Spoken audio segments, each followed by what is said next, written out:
we just kind of, okay, we'll just keep on this line and you guide and we'll find our way through. So we definitely test the limits of navigation technology designed for VI blind runners in terms of intrepid wilderness. Welcome to the RunGo Show. We'll be exploring travel, fitness, and luxury. We'll be talking to the people who inspire us and the routes, adventures, and places that inspire them. We are here today with Will Barkan. Will Barkan from Mill Valley. Over the last 7 years has finished challenging mountain 100-milers such as Run Rabbit Run in Colorado and Tahoe Rim Trail at Lake Tahoe, as well as rugged 100Ks such as California's Miwok, the Canyons Ordnance 100K, and Waldo in Oregon. Last month, Will ran the Western States 100-mile endurance run. His athletic achievements are impressive, especially since Will is a legally blind athlete. So congratulations on all your achievements over the years. First of all, how did you get started with running? How did I get started? Thanks, Will. Thanks for having me, Craig, Noah. I think, so it's a pretty long story, but basically to condense, I got diagnosed with Stargardt sort of between age 8 and 10. So that's a degenerative retinal condition. It's progressive. It affects central vision. And I was like most kids, like playing random American sports growing up in the Bay Area. I played, basketball and baseball, and my dad and my mom decided to take me out of baseball at age 10 and put me in a track club, not affiliated with the school. And I ran track all the way to 8th grade, and through high school got into cross country and track. And the sort of their thinking was that, as my vision, they believed would deteriorate, it'd be better if I had a sport that was less like, small ball, hand-eye coordination. And so I got into running, and and then I kind of, then it evolved for me where sort of later in college, I randomly signed up for my first ultra at age 22, I think. It was like a random 50K, and this would have been 18 years ago. It didn't go well at all. DNF'd at mile like 19 or 20. It was totally unprepared. I was here in the Marin Headlands where I live now, very ironically. But like a challenging 50K with like 9,000 feet of climbing and a lot up and down, single track. And I, definitely banged up my feet. But so then I just ran, after that, I ran road marathons on the East Coast for a long time. And then I had a very challenging career in government, supporting, working for the military, and I spent a lot of time overseas. I deployed to Afghanistan with supporting the military, and sort of part of my coming back and my decompression when I came home in 2016 was getting into trail running. That was also after a Pacific Crest Trail through hike. So I took 6 months off and hiked from Mexico to Canada. And while on that hike, I was like, wouldn't it be great to get into trail running again and turn that into a thing? So I found a running club here locally in the Bay Area. And was that Golden Gate Running Club?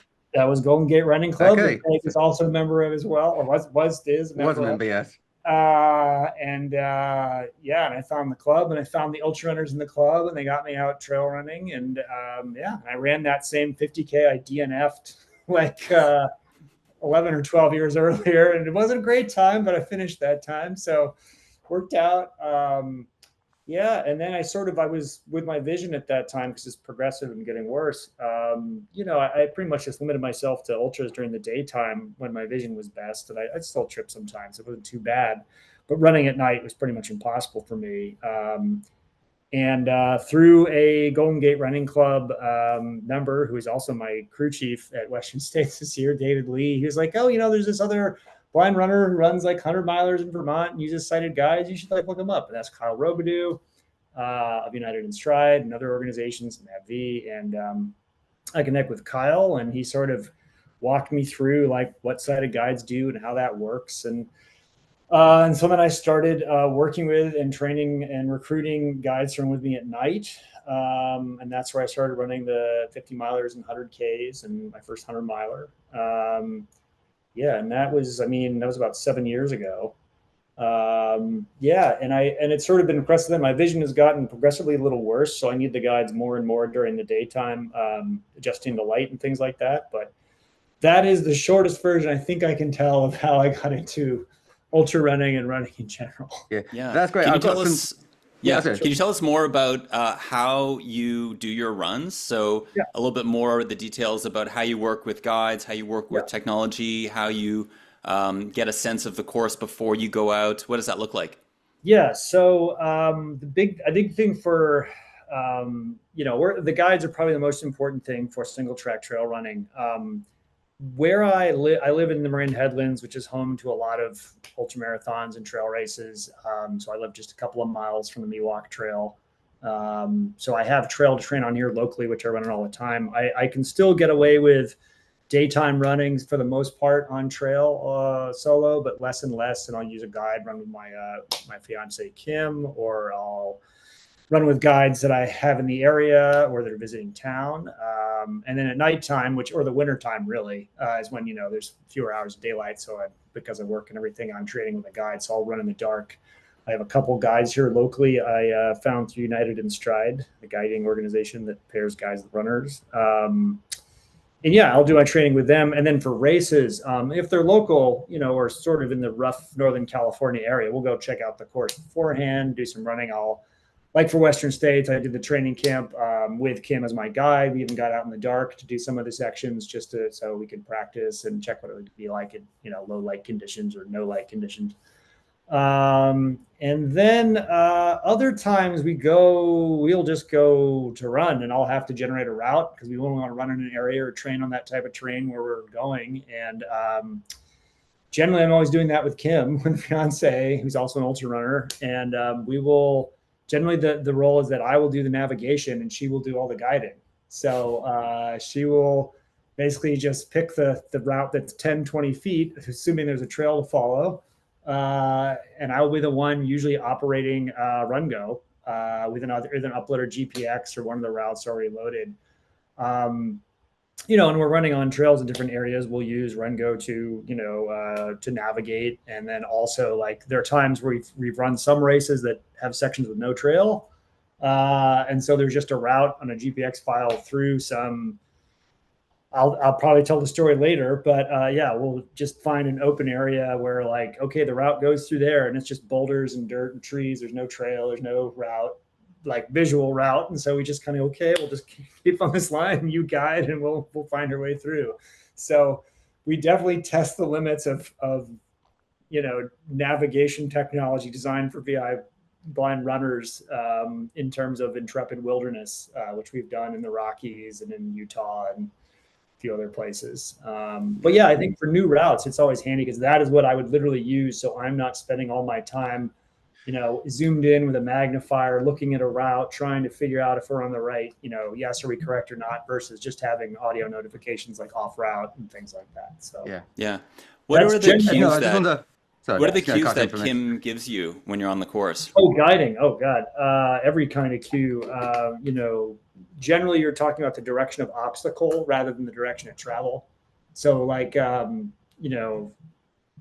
instance, for road guiding, a lot of it is just staying tethered to a guide. You can't do that with trail running. It doesn't work. Mm-hmm. So, you trip over each other constantly if you're tethered together. You need more space.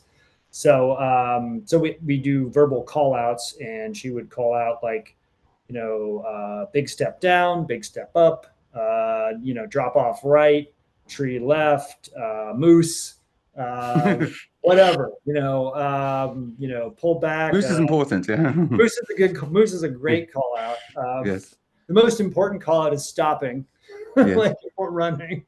And then I think, and a lot of the call outs are structured particularly around flat and downhill running when we're going faster versus if we're going just on a steep grade, like not a lot of guiding is needed because there's not that much to navigate. It's, if you fall, and you could just bounce off the ground with your hand. You're not that far from the ground if you're up like a 20-degree grade of a mountain or something. So uphills, minimal guiding, but then downhill is the high risk time added with darkness.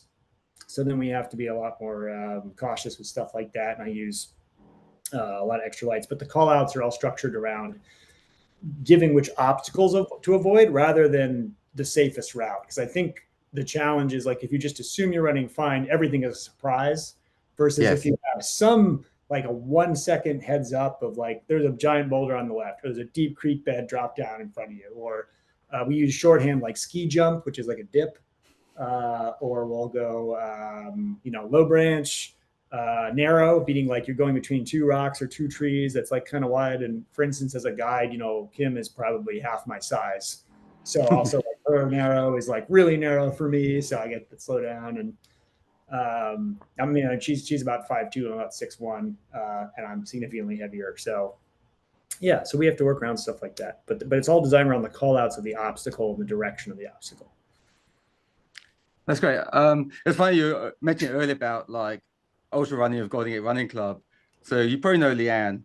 I don't know if she still or may know Leanne from way back. Yes. Yes. Like so Leanne and me were the first two people to start ultra running running club. So we kind of started it, and then everyone else said, "Hey, this is really fun." And it's actually, I think, in many ways, it's probably safer than road running because it sounds more dangerous. But I think. Well, no, sorry. Go ahead. Ask your question. No. I said I think that's definitely. Just wanted to just mention that about the club. Yeah. But, yeah. Yeah, no, it's a great point to make, that like road running, while might be perceived as safer than running in the mountains or on trail, like trails are actually a lot safer in a lot of ways. Like no cars, no concrete or metal. There are a lot of other advantages, but it's true though. Like there are lots of obstacles. So yeah, that is the trade-off. Yeah. So another question, you're talking about like the technology. Are there any features you would like to see added to something like RunGo that would help you? Since you're talking to someone who writes those features. So. Yeah. No, I think it's like any piece of technology. I mean, I think, similar to the blind and VI running community, a lot of blind vision impaired runners are road running mostly just because of ease of access and accessibility. Like if you usually live in a city where there's mass transit, so you run in a city. Same thing with like people. If you're looking for guides, obviously there are way more guides to pick from in a big urban area than there are like out where I live. So it's a lot of that is structured around just the nature of their lives, where they're going to do road running. So setting up a navigation app that's designed with audio and vision, audio cues based on that is going to be designed around urban navigation. And it's going to be a lot different than what you would do in trail running. And I think I've seen interesting things generated both by like a few different AIs, Gemini and Chatbot and a few others, but basically where they can create a summary of a trail, which is an interesting thing to me. And like when seeing an AI generated summary of like, it literally says, you'll kind of have this gradual climb down there. I'm like, I wouldn't have called that a gradual climb, but it's just looking at the elevation profile, not the creek bed you're running down. And I think for the trail running, I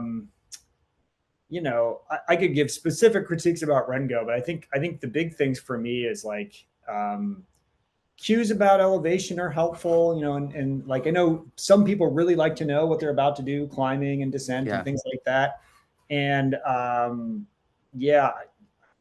think to me that's kind of like a research phase rather than in the moment. Like you need to know it's an 800-foot climb versus like doing that research, but that's a preference. I mean, I'm a constant prepper, so I'm always looking ahead at what we're about to do before we're actually out doing it. But I will say, like, really helpful features are like off route is one of the best ones ever, where you're off the GPX you've set and you've made a wrong turn, and a couple 100 yards later it goes off route. And you're like, even if we're not, maybe we don't think we're off route, let's stop and check.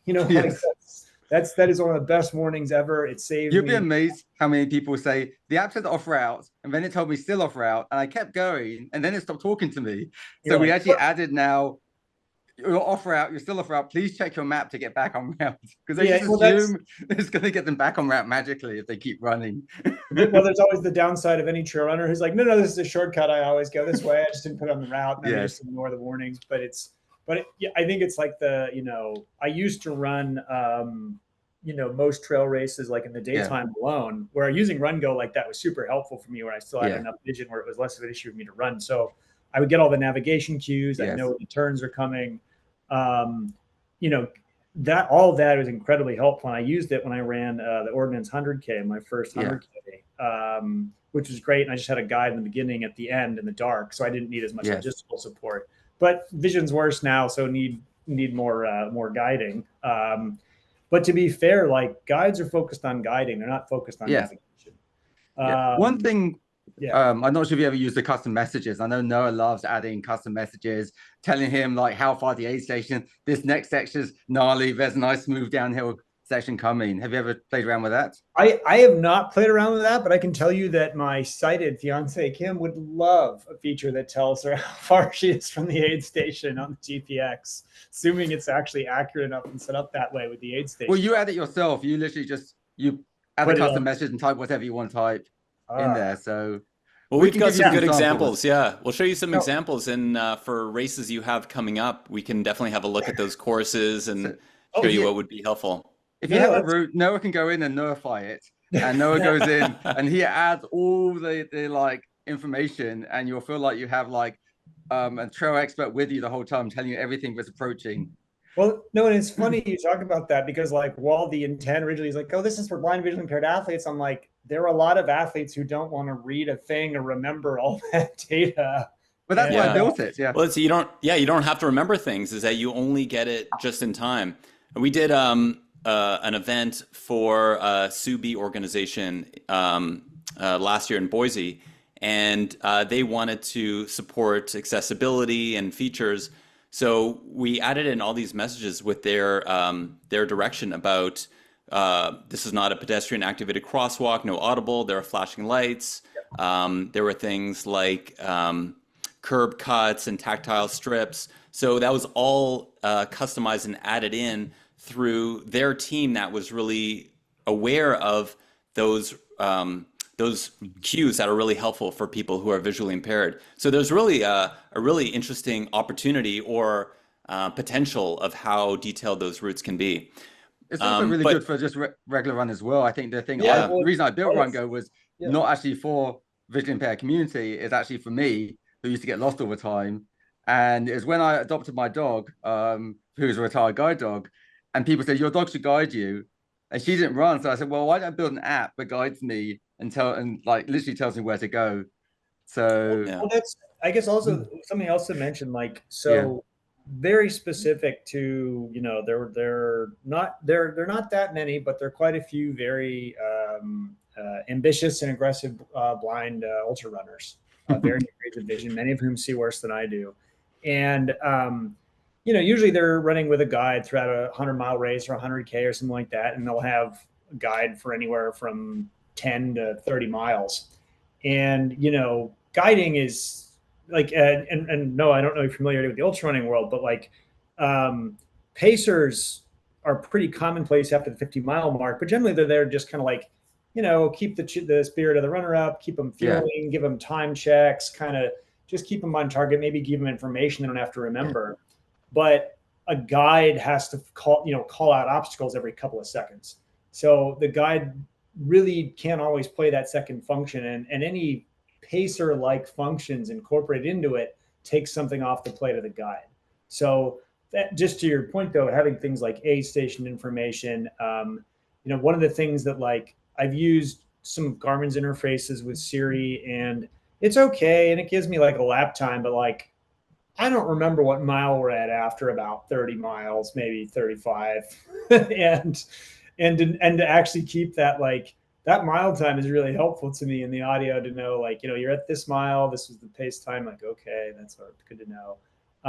And distances and that information. But of course, it's like every user is going to be different. Some like a lot of information, some don't. You know, for instance, I know like Kyle Robidoux like doesn't really like to know, you know, his overall time during the race. He just likes to know like shorter amounts of time between, you know, like aid stations, stuff like that. And for me, I generally want to know the clock time. Like, is it 5:20 p.m.? Because I'm thinking about cutoffs and stuff like that. I don't really care what the elapsed time is. I want to know what the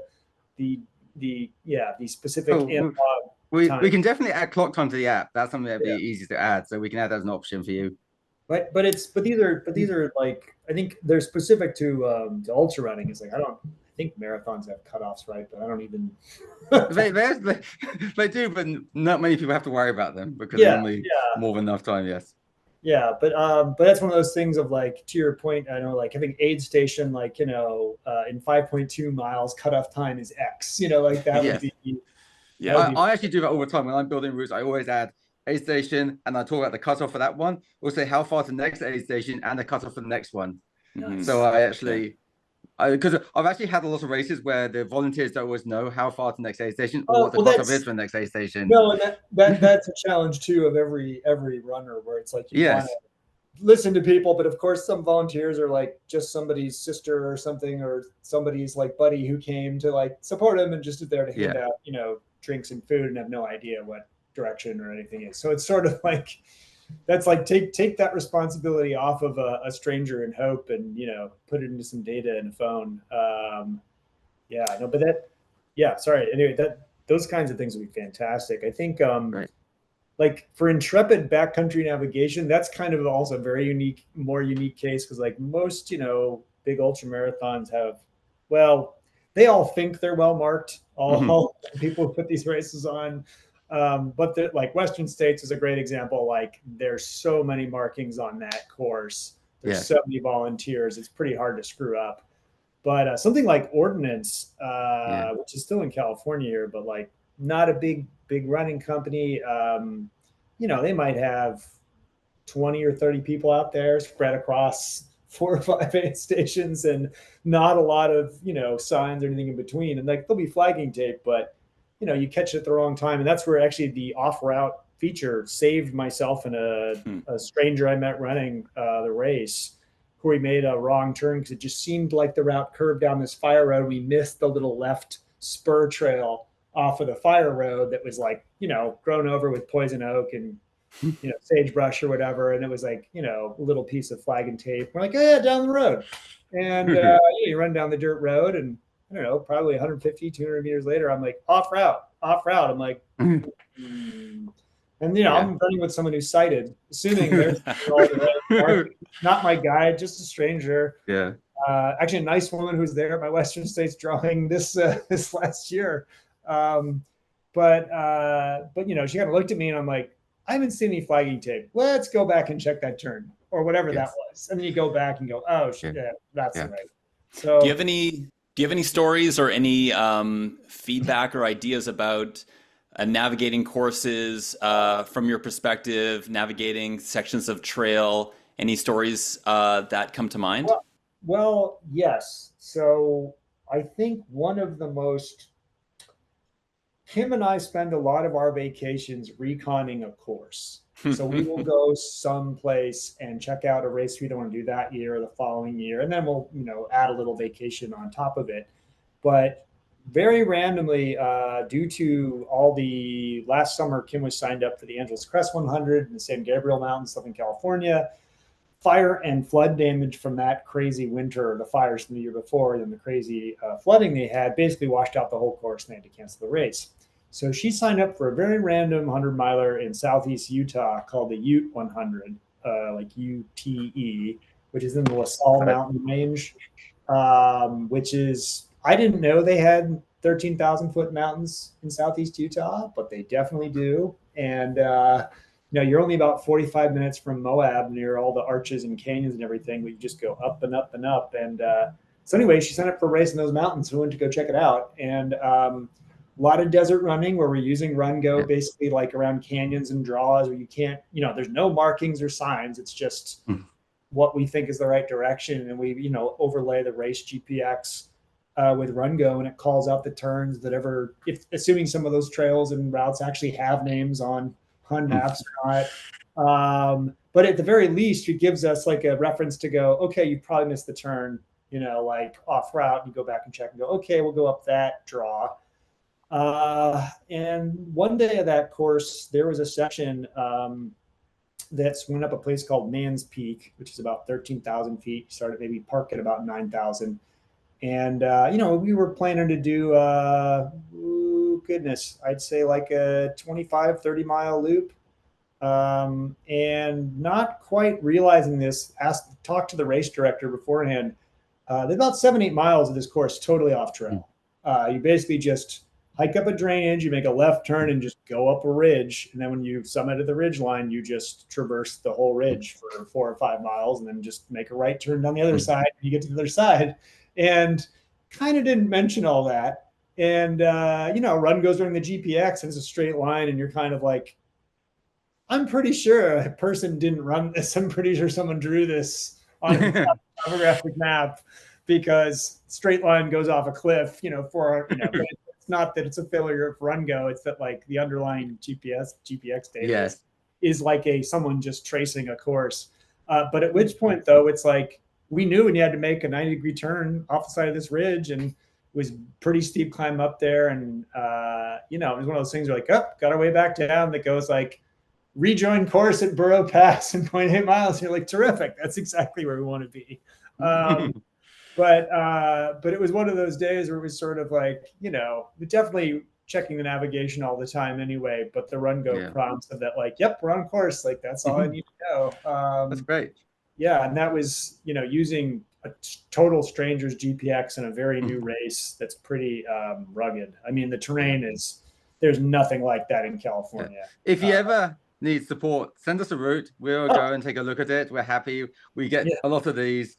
The first route I built was actually from a blind runner based here in BC when we first launched RunGo. And I didn't even know she was going to run by herself, because I wasn't aware that you had different degrees of blindness back then. And it was amazing. She wrote this great story about her run. There's a trail run, and she ran with RunGo and had a great time. So it's nice to hear these stories. I think, we want to ask you a few questions about Western states. Actually, well, I'll let you get into that. But like in terms of features, particularly for a blind VI runner, or even running with a guide, going to an unknown area, going backcountry or whatever, having some easy ability to flip the route you just ran to then follow the prompts back, because you're going to do it out and back because you don't know what's happening. And I know it's like, you can definitely look at it and do that, and it's not a big deal. And if you have a pre-programmed route, you can do that. But sometimes you're just turning it on and running a route and hoping for the best. Yes. But it is, I mean, it has all the effective, useful features of that is that's going to hopefully be available fairly soon. That's something I'm currently working on. So awesome. Yeah. So wanted to wrap it up. So again, we come back to Western states. So inspiring to see you enter the track and be the first legally blind runner to complete that course. But to wrap it up here is, how can people follow your story and see what you get up to next? Well, we're terrible at keeping up with social media with our day jobs, but yeah, no, we're on Facebook and LinkedIn and everything. And next, I really don't know what we're doing. We're getting married in the fall, so that is the main. Congratulations! Congratulations! Yeah. Well, thank you, Will Barkan, for joining us and your wonderful story, and we look forward to following what you get up to next.